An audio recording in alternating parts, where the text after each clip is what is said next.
നമ്മളുടെ സ്വന്തം captain Sachin baby നമുക്കൊപ്പം ചേരുകയാണ്. ഇന്നലെ എന്തോ ഒരു മാച്ചായിരുന്നു Sachin. Very good morning Sachin. Very good morning sir, thank you so much. ഒരൊറ്റ ക്യാച്ച് കൊണ്ട് നമ്മുടെയൊക്കെ ത്രില്ലടിപ്പിച്ച് കളഞ്ഞു. എനിക്കൊന്നും ഇന്നലെ ജിയോ സ്റ്റാറിലൊക്കെ ഏറ്റവും കൂടുതൽ ആളുകൾ ഒരു ആഭ്യന്തര ക്രിക്കറ്റ് മാച്ച് അവസാന നിമിഷം ഇത്രയധികം ആൾക്കാർ കാണുമോ എന്നൊരു സംശയം ഉണ്ടാക്കി. ഇടിച്ചു കയറുമായിരുന്നു. വളരെ സന്തോഷം. കാരണം നമുക്ക് നമ്മളെ കുറെ വർഷങ്ങളായിട്ടുള്ള നമ്മുടെ ഒരു ആഗ്രഹമാണ് നമ്മൾ ഈ ഒരു ഇങ്ങനെ ഇന്ത്യയിൽ തന്നെ പ്രസ്റ്റീജിയസ് ടൂർണമെന്റിന് നമ്മളൊരു കപ്പ് നേടുക എന്നുള്ള ഒരു കാര്യം. അപ്പോൾ ആ ഒരു 6 years മുന്നേ നമ്മള് ഒരു സെമി ഫൈനൽ വെച്ച് നമുക്ക് ഭയങ്കര സങ്കടം തോന്നിയൊരു നിമിഷമാണ്. പിന്നെ ഒരു 6 വർഷം എടുത്തു ഈ ഒരു പൊസിഷനിൽ എത്താൻ. ഇപ്പോൾ സച്ചിൻ, ഈ എനിക്കൊന്ന് 25 റൺസ് വേണം, 3 വിക്കറ്റ് കയ്യിലുണ്ട്. വലിയ പ്രതീക്ഷ ആ സമയത്ത് ഉണ്ടായിരുന്നില്ലെന്ന് തോന്നുന്നു അല്ലേ? നല്ല ടെൻഷനിലായിരുന്നു അല്ലേ? അവസാനത്തെ ഒരു ഏകദേശം ഒരു 4-5 6 ഓവറുകൾ.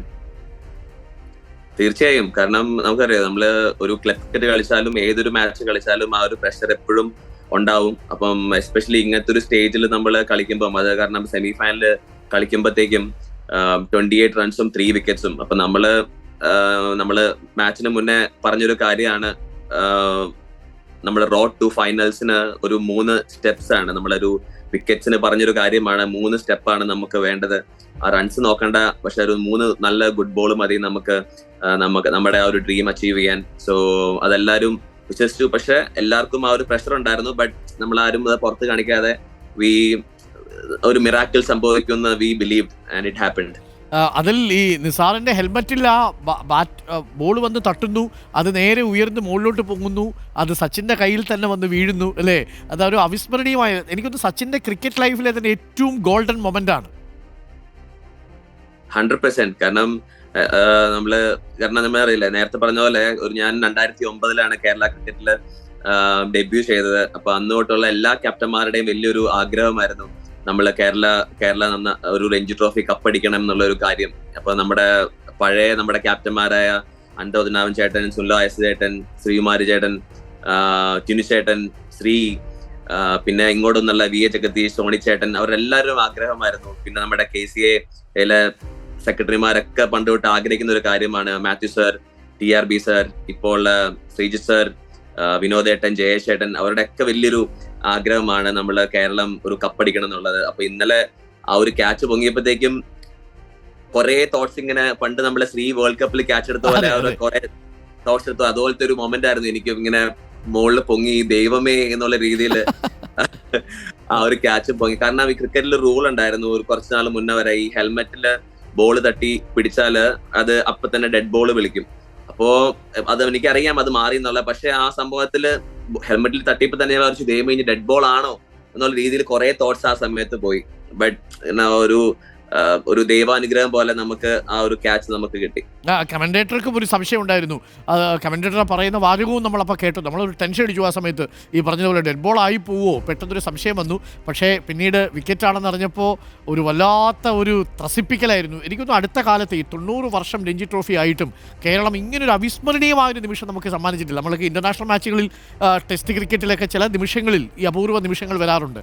പ്രത്യേകിച്ച് ഈ 2020 വരുന്ന നിമിഷമൊന്നും ടെസ്റ്റ് ക്രിക്കറ്റിൽ കിട്ടില്ലല്ലോ. അത് വല്ലാത്തൊരു ഫീലിംഗ് ആയി തീർന്നു. ഈ മത്സരം കഴിഞ്ഞിട്ട് മറ്റ് ഇന്ത്യൻ താരങ്ങളോ സഞ്ജുവൊക്കെ ഒരുപാട് വിളിച്ചിട്ടുണ്ടാവും എന്നെനിക്കറിയാം. KCA ഈ ഹെൽമെറ്റ് തന്നെ മ്യൂസിയത്തിൽ വെക്കാൻ പോവാണെന്നൊക്കെ കേട്ടു. എങ്ങനെയായിരുന്നു മൊത്തത്തിൽ ഈ മത്സരം കഴിഞ്ഞപ്പോഴുള്ളൊരു റെസ്പോൺസ്? കാരണം വളരെ ഹാപ്പി ആയിരുന്നു. കാരണം നമുക്കറിയാം ഇതൊരു ഫസ്റ്റ് ഇന്നിംഗ്സ് ലീഡ് ആകുന്നുള്ളൊരു ഗെയിം തന്നെ മനസ്സിലായി. അപ്പോൾ വൺസ് ആ ലീഡ് കിട്ടിയപ്പോ തന്നെ നമ്മളെ ഇത്രയും ഹാപ്പിനെസ് ഒരു മാച്ച് പോലും നമ്മൾ ലീഡ് കിട്ടിയപ്പം ചെയ്തിട്ടില്ല. കാരണം കാരണം ഇത് 5 days ക്രിക്കറ്റ് ആണ്, ഈ ക്വാളിഫയിങ് റൗണ്ട്സ് ഒക്കെ. അപ്പൊ അത്രയും ആ ഒരു നമ്മള് കളിച്ചതിന്റെ ക്ഷീണവും ബട്ട് അതെല്ലാം മറന്ന് ആ ഡ്രസ്സിംഗ് റൂമിലെ ഒരു സന്തോഷവും എല്ലാം നമ്മളത് എക്സ്പീരിയൻസ് ചെയ്തൊരു കാര്യമാണ്.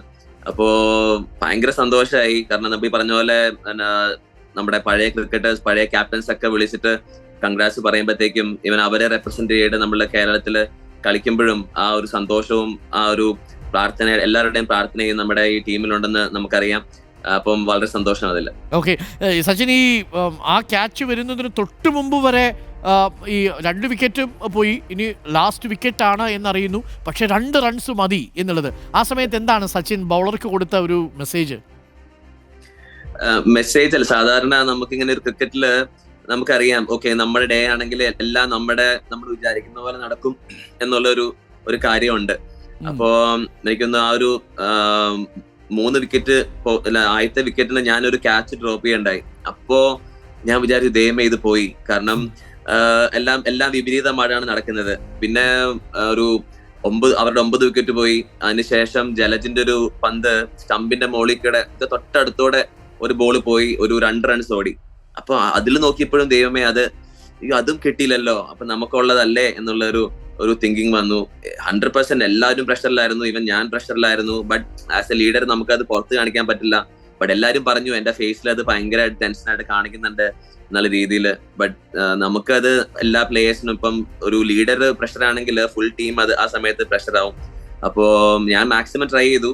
ബട്ട് ഉള്ളിൽ എനിക്ക് ഭയങ്കര പ്രഷർ ഉണ്ടായിരുന്നു. ബിക്കോസ് നമ്മള് ഇത്രയും അടുത്തെത്തിയിട്ട് നമുക്ക് ചെയ്യാൻ പറ്റിയില്ലെങ്കിൽ നമുക്ക് വളരെ സങ്കടം തരുന്ന ഒരു കാര്യമാണ്. ഓക്കെ.